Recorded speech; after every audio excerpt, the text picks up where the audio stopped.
So hopefully New York City can reach a deal with Uber and Lyft over the lockouts. Now, I want to remind Uber and Lyft, it works both ways. If you think you are going to punish drivers with lockouts, drivers, and there's more drivers than these idiots up in San Francisco, right?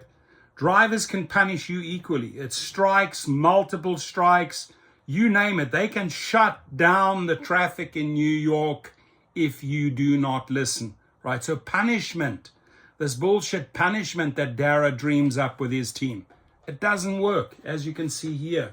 So Uber and Lyft strike, New York City deal to scale back driver lockouts. New York City regulators agrees not to impose new rules on the companies.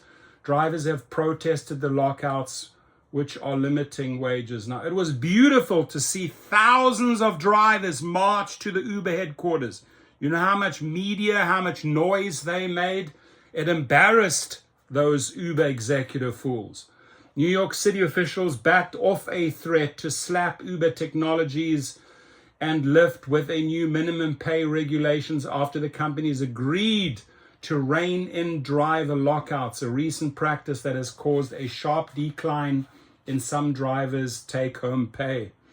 The New York City Taxi and Limousine Commission confirmed the arrangement on Wednesday in a statement from the mayor's office. Uber and Lyft have been locking drivers out of the apps mid-shift in an effort to avoid paying them for idle time they rack up between rides.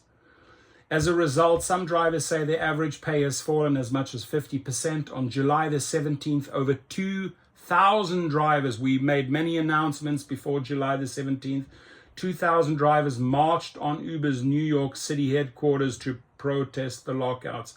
Don't tell me that protests and strikes don't work. So for all those naysayers, oh, protests and strikes don't work.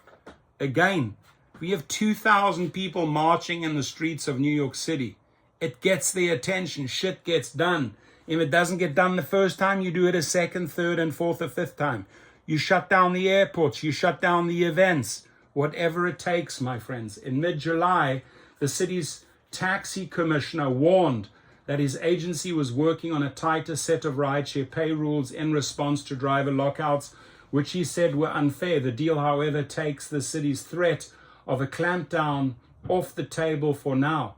Under the deal, Uber's required to reduce lockouts in August, and Lyft must increase how busy its drivers appear, presumably by increasing lockouts. Both companies would temporarily agree to stop onboarding drivers who they've never dispatched before, and the taxi regulator would not introduce new regulations. The battle over lockouts is rooted in the Commission's 6-year-old rideshare pay rule, which requires the companies to compensate drivers for both active driving time and passive time without passengers. The agency calculates non-passenger time as an industry average.